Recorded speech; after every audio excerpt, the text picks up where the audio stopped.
Welcome to the Wellness Abundance Podcast. I'm Melissa King, your podcast host, certified master health coach, certified personal trainer, and founder of Wellness Abundance Coaching.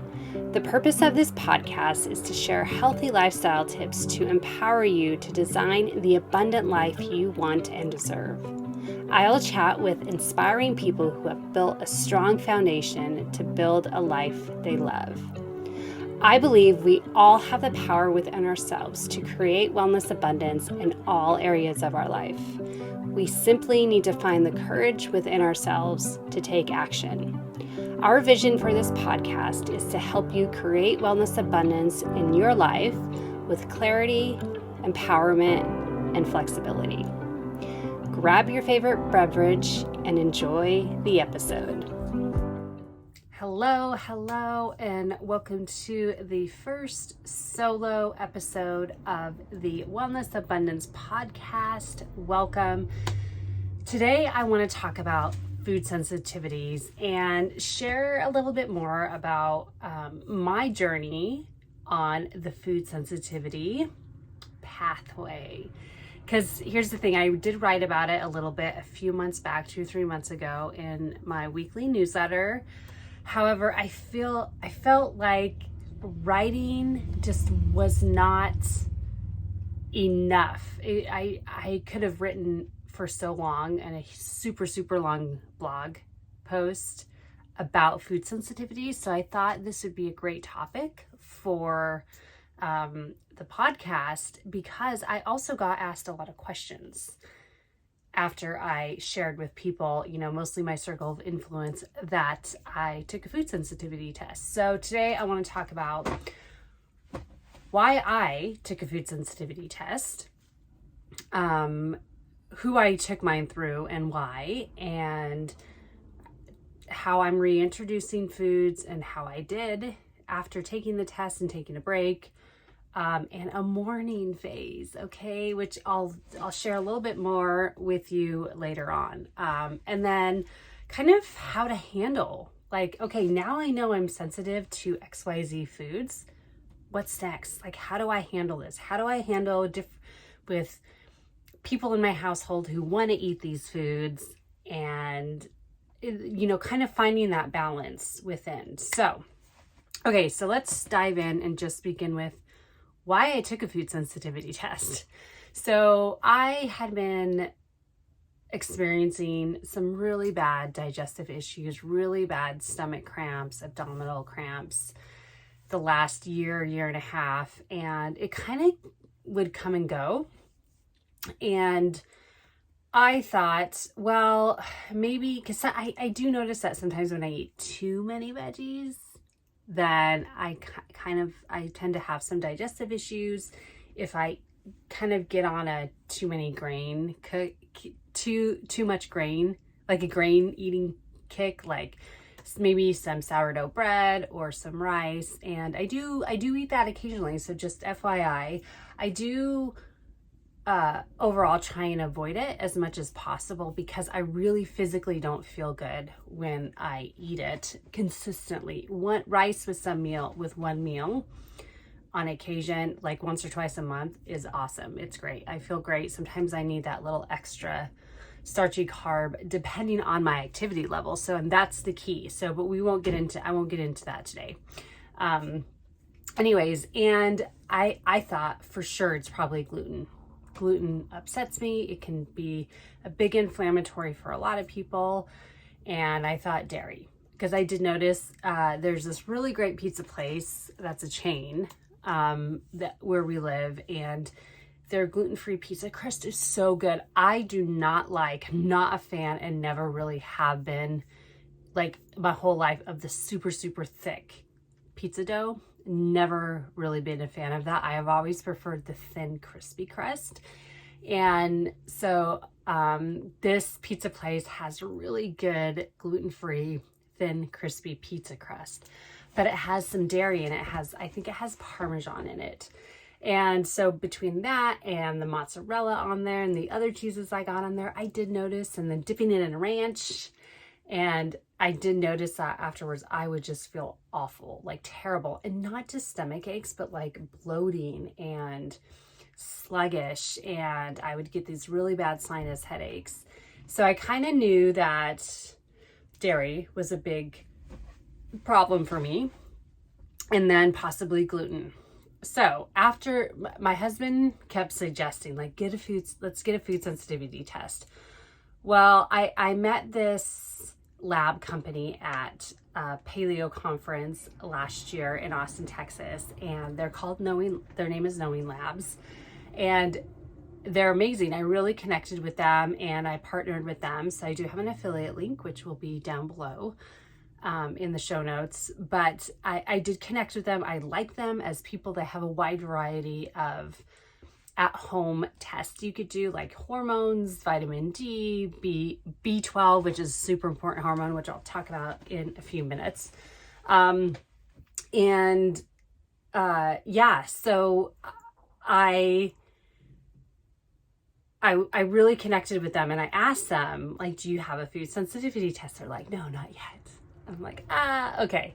So I was like, I'm just going to wait. And finally they came out with one, and I was like, now is the time to do it. So I just ordered one and I got it so I want to also, before I dive into why I chose an actual food sensitivity blood test, because you can do eliminate foods that you think are the culprit for 3 weeks, and then once you start feeling better, reintroduce them. The problem with that is it's very time consuming and it can take weeks. Getting the blood test is huge because you actually have a starting point. Because when you just do an elimination, like, I think it's gluten, I think it's dairy, I don't know, I could be wrong, who knows? It cannot be those, and it's like a crapshoot. So you're pretty much gambling, and then it just could go on for weeks, even months, and possibly years. So I was like, I'm just gonna get a food sensitivity test, get a blood test done, and see what happens, see what the results are. So that's one of the reasons why I chose to do a food sensitivity blood test rather than just doing the elimination. So I did that, and it was very interesting what came back. Okay, so dairy was high, almost all dairy, including whey, all the cheeses, mozzarella, I think cheddar, blue cheese, all the cheeses were either moderate or high sensitivities. Mozzarella was high, blue cheese was high, whey was, I think, moderate. Cow's milk may have been high. I can't remember, but there was one thing in the dairy category that was low, but I just decided, you know what, this is kind of a given. I'm just eliminating all cheese and all dairy because I could do without it. And that to me was not hard for me, because also with the pizza, I have to go super light on the tomato sauce because that causes heartburn for me too, which is very common with cooked tomatoes, because the more tomatoes are cooked, the more acidic they become. So that's actually a very common thing. I've talked to several people who are like, oh yeah, I get that. I can eat salsa just fine. I don't eat a lot of salsa anyways in one sitting, but I can eat salsa and I can have like a few tomatoes on my salad or something like that. But the sauce, tomato sauce really gets me. Tomato soup really gets me. And it's just really uncomfortable. And I love it. I'm so upset about that one because I love tomato soup. Tomato rice soup and grilled cheese sandwiches were my go-to comfort food as a kid growing up when I was sick. And it followed me into adulthood. So I was a little bummed about that, but that's cool. I could do without that. So another thing that was on there that actually really, really surprised me was bananas. Bananas are high on the list. Like, I have a high sensitivity to bananas, which makes sense because I eat a banana almost every day because I like getting the potassium from it. And when I'm working out really, really hard, it's one of my top 3 go-to starchy whole food carbohydrates to eat. And I love it. And so, yeah, duh, of course, that makes sense to me now. Like, that's one of the reasons why I was having stomach aches almost every day. They're very consistent, my digestive issues. That's when I knew something was wrong. It wasn't just like a one-off or anything. So bananas was on there. Almonds. I used to just grab a handful of almonds, and I'd have a handful of almonds on my dairy yogurt, my cow's milk, my yogurt from grass-fed cows. And so 2 culprits in one. And then sometimes I'd have a banana with breakfast. So duh, hello, that makes sense to me now. And so those, and then there were some other things on there like dates, which is fine. You know, I used to eat RX bars, but I don't eat those too often. Every couple months I would eat those because they're a little on the sweet side for me. They're very high. They have like 24 grams of sugar in them. And I know it's or like 12 grams. I don't know exactly, and I know it's from dates. It's whole food sugar. I get that. But I still am like, it's just too sweet for me. I just can't do them very often. So that was on there, and there were some other things on there. I can't remember specifically. And the one thing that was on there that was really, really depressing to me, I was really bummed out about, was egg whites. Egg whites are moderate sensitivity, and egg yolks are low sensitivity. So egg yolks are okay. Egg whites are not so good. So I was totally cool with the no cheese. I do occasionally will have a tiny bit of dairy, maybe a tiny bit of butter sometimes. I think we just had chicken wings recently and garlic parmesan. There was some parmesan, and that didn't upset my stomach at all. So just a tiny bit at a time won't really upset my stomach. And I just don't eat bananas anymore. I don't eat almonds.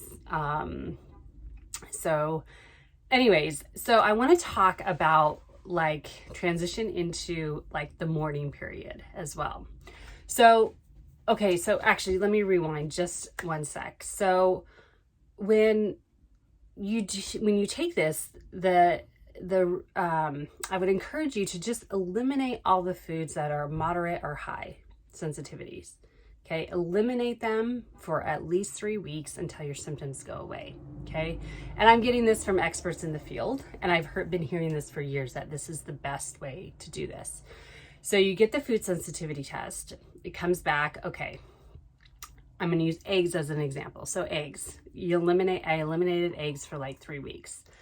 And then one day, I think it was actually, and this is probably wasn't the best way for me to do this, but when we had COVID, I was craving eggs. And I think a lot of it was the nutrients. My body was craving the nutrients. My body was in a healing process, trying to boost my immune system, fight off the COVID virus. And so I really believe that my body was just craving those specific nutrients. Now you can get these nutrients in other forms. Okay, so there are ways. I won't get into that today. That is really based on like an individual basis. If you do get a food sensitivity test and you need some assistance with this, let's hop on a free consultation and we'll chat about it for a little bit. And then if you choose that you want to go into more detail and dive deeper into really kind of figuring all this out for yourself, I'll get you enrolled in my health coaching program, because that's really where we can dive deep and I can help guide you through the process of finding what works best for you. Anyway, so I had some eggs and they were so good. I love eggs. Eggs are, in my opinion, one of the most nutrient dense foods on the planet. And I used to eat them almost daily. They're a quick go-to. You could fry eggs up in 10 minutes or less, 10 to 15 minutes or less. And for a while there, we were buying like hard-boiled eggs from Costco, like the cage-free, organic cage-free, I think they're organic, cage-free eggs, not pasteurized, which is fine, which is totally cool with me on occasion. But we were buying those, and it was just such a quick, like, go-to breakfast or little snack if I just need a little extra protein boost. So anyways, yeah, so I tried eggs, and I felt okay for a while, but later on in the evening, I felt some discomfort, some stomach cramping. So first of all, you want to do it when you're healthy, because with COVID, you could have digestive issues. That's one of the symptoms of COVID. And nausea is one of the symptoms, which I did experience. I did experience waves of nausea when I was standing up, and I'd be like maybe heating something up or making some tea or doing some dishes, and I'd feel a wave of nausea. When I had COVID, I was like, oh my gosh, I just don't like being nauseous. So anyway, so that probably wasn't the best time, but I have had eggs after that, and unfortunately they did upset my tummy, and I did get, we have an egg separator, so I did get that, and sometimes I do just cook up some egg yolks, and I feel okay eating just those. I don't have any digestive issues with those, so those are okay, but it's kind of an inconvenience, but if my body was really craving those nutrients, and that's how I wanted to get those nutrients, I would just suck it up and do it. But it really is so frustrating separating egg whites and egg yolks. And to me, some days it's just not worth the inconvenience. So you have to really work on finding alternative ways to get those nutrients. And I also believe that, oh shoot, sorry, I just put my finger in front of the camera. I didn't mean to do that. I'm just going to try and do something real quick. There we are. Cool. Okay, sorry about that. And anyways, so finding alternatives can be frustrating, but there is a way. I just want to encourage you and let you know there is a way to do it. You can do it. But I also want to kind of share a little bit about the morning process, because like the cheese I can do without. The butter, yeah, I sometimes miss the butter, especially on veggies, but I'm good without the butter too. It's the eggs that really, the bananas, yeah, kind of bum me out, but I love sweet potatoes. I love white potatoes. So I can replace the eggs or the banana with other starchy root vegetables. And then there's so much potassium in avocados, which avocados are totally good for me to eat. So there's alternatives for the bananas.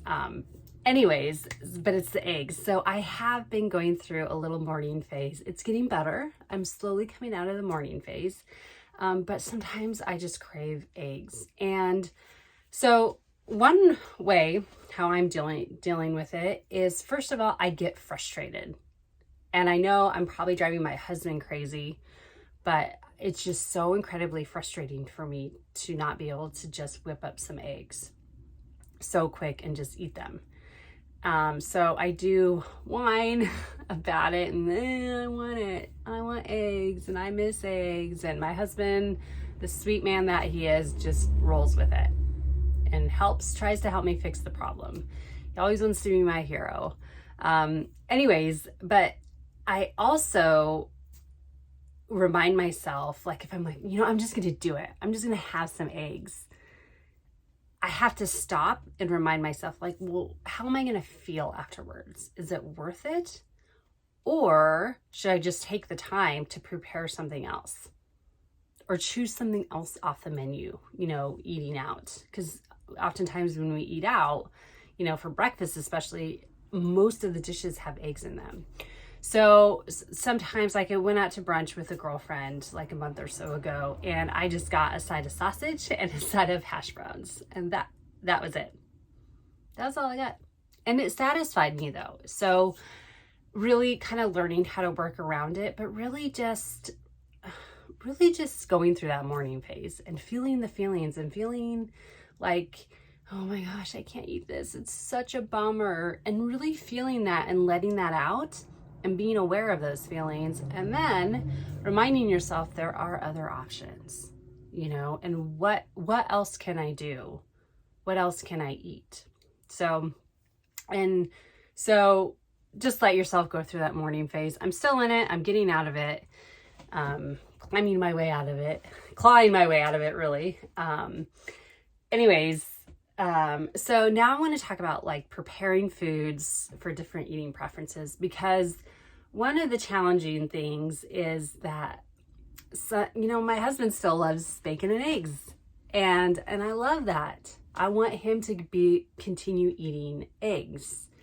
And so, but he's like, no, I don't want to eat them in front of you. And for me, that doesn't bother me. Okay. So really just communicating effectively with your family, whoever is in your household, whoever you cook for, and just letting them know, hey, I'm not eating this anymore because I don't feel good.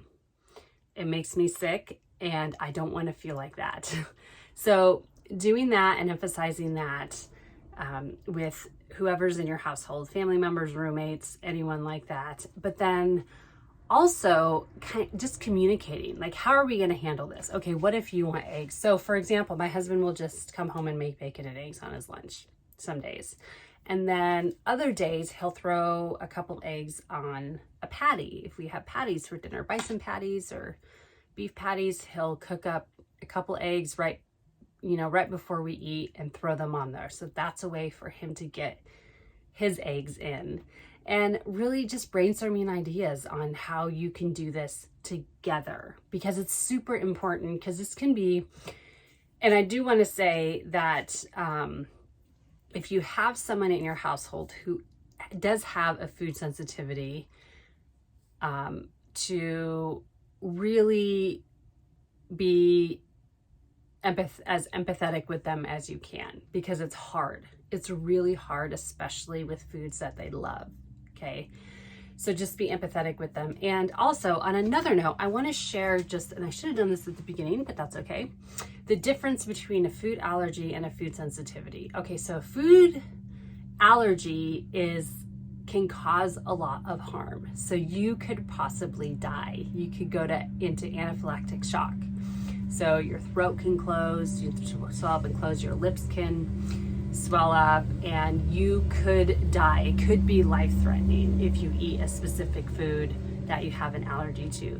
A food sensitivity is non-life-threatening. So I could still eat eggs, I could still eat cheese. I'm just gonna have to suffer the consequences by having digestive issues, headaches. And I've also I did a deep dive on what other on absorbing nutrients, because I went to my doctor about 6 months ago, did my annual blood test, and I have B12 deficiency, which B12, I eat a lot of B12. I eat meat almost every single day that is high in B12. So I was like, why isn't my body absorbing it? And it dawned on me that, well, maybe it's because I'm eating all these foods that I have a food sensitivity to, so it's messing up my absorption. And sure enough, that could possibly be the case, because I did some research on that. And then also on another note, I'm going to wait, in another 6 months when I go to get my annual blood work done again. It'd be interesting to see if my B12 has stayed the same or increased, because my doctor did give me some B12 supplements to take. So it can inhibit absorption of nutrients. So that's another reason why it's important to get, a food sensitivity test done. Just in general, like we all have food sensitivities. I don't care who you are. We all have some kind of food sensitivities. So, okay. So what else? What are your questions? Put them down in the comments below. If you're on YouTube, email me, melissa@wellnessabundancecoaching.com, and I'd be happy to chat with you more about food sensitivities and kind of how I'm handling it. So thanks for listening. I'll see you guys soon. The Wellness Abundance podcast is sponsored by Wellness Abundance Coaching. At Wellness Abundance Coaching, we help women lose weight effortlessly and minimize anxiety with clarity, empowerment, and flexibility. We offer one-on-one and group health coaching, corporate wellness programs, and on-demand fitness videos. To learn more about how we can help you become the healthiest version of yourself and to schedule a time to chat with us, visit melissaking.net.